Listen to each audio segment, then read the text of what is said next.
હર હર મહાદેવ, જય શ્રી કૃષ્ણ। શું તમે જાણો છો કે મહાદેવને રીઝવવા માટે લાખો ભક્તો કેમ ભાખરિયા સોમવારનું વ્રત કરે છે? આજે હું તમને જણાવીશ આ પવિત્ર દિવસોનો એવો મહિમા જે સાંભળીને તમારી ભક્તિ બમણી થઈ જશે। ભોળાનાથ તો ભાવના ભૂખ્યા છે, પણ ભાખરિયા સોમવારનું મહત્વ અનેરું છે।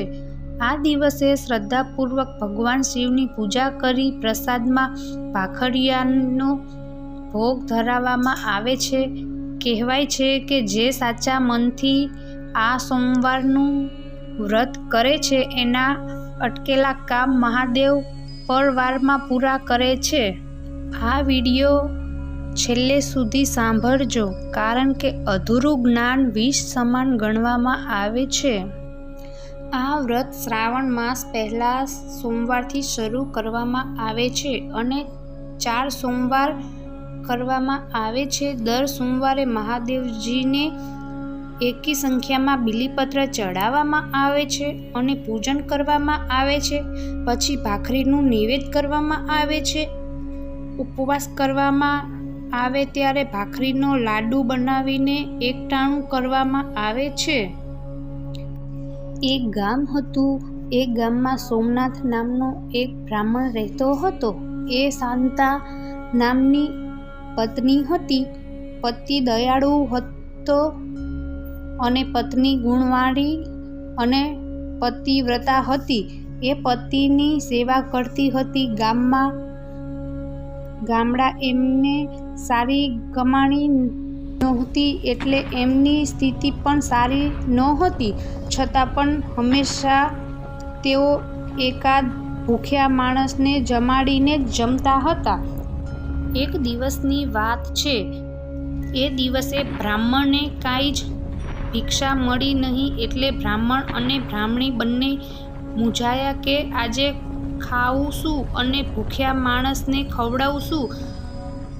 આખરે ખૂબ જ વિચાર કરીને તેઓએ મહાદેવજીની આરાધના કરવાનું વિચારી લીધું। બ્રાહ્મણે 21 દિવસ સુધી મહાદેવજીની આરાધના કરી, પરંતુ મહાદેવજી પ્રસન્ન થયા નહીં। આખરે એમને ભક્તિ પડતી મૂકી દીધીને પછી તે બેસી રહ્યો। એક દિવસની વાત છે।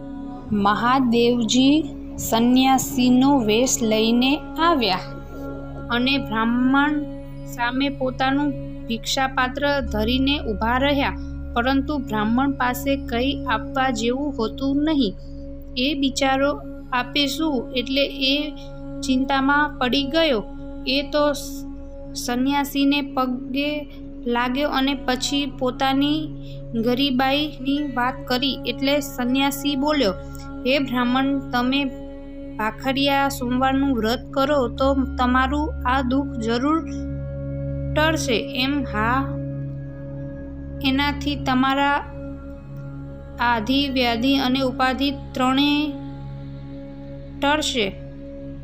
આમ કહીને સંન્યાસીના વેશમાં આવેલા મહાદેવજી તો અદૃશ્ય થઈ ગયા અને બ્રાહ્મણ તથા બ્રાહ્મણી શ્રાવણ માસની રાહ જોવા લાગ્યા। એવામાં શ્રાવણ મહિનો આવી ગયો અને શ્રાવણ મહિનાના પહેલા સોમવારથી જ વ્રતની શરૂઆત કરી લીધી। સોમવારે વહેલા ઉઠી નાહી ધોઈ મહાદેવજીનો દીવો કર્યો। પછી મહાદેવના મંદિરે જઈને મહાદેવજીનું પૂજન કર્યું અને 3, 5 કે 7 બીલીપત્ર ચડાવ્યા ને વેઘમાં 500 ગ્રામ ઘઉંનો લોટ લઈ તેમાંથી 5 ભાખરીઓ બનાવી એક ભાખરી નૈવેદ્યની રાખવાની, 2 ભાખરીઓ બ્રાહ્મણને અથવા નાના છોકરાઓને આપવાની, બાકી વધેલી 2 ભાખરીઓ પોતે પ્રસાદ તરીકે રાખવાની। આવી રીતે બ્રાહ્મણે અને બ્રાહ્મણીએ ભાખરિયા સોમવારનું વ્રત કર્યું અને દિવસે દિવસે એની હાલત સુધરતી ગઈ।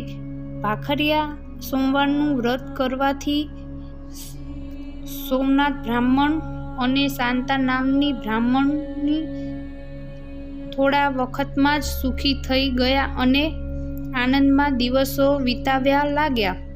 માટે જે કોઈ આ ભાખરિયા સોમવારનું વ્રત શ્રદ્ધાપૂર્વકથી કરશે, એની કથા વાર્તા વાંચશે અને સાંભળશે, એને સદાયને માટે સુખ શાંતિ મળશે. જો તમે પણ મહાદેવના સાચા ભક્ત હોવ તો કોમેન્ટમાં ઓમ નમઃ શિવાય જરૂર લખજો અને આ વિડીયો બીજા ભક્તો સુધી શેર કરજો, જેથી એમને પણ આ પુણ્યનો લાભ મળે. હર હર મહાદેવ.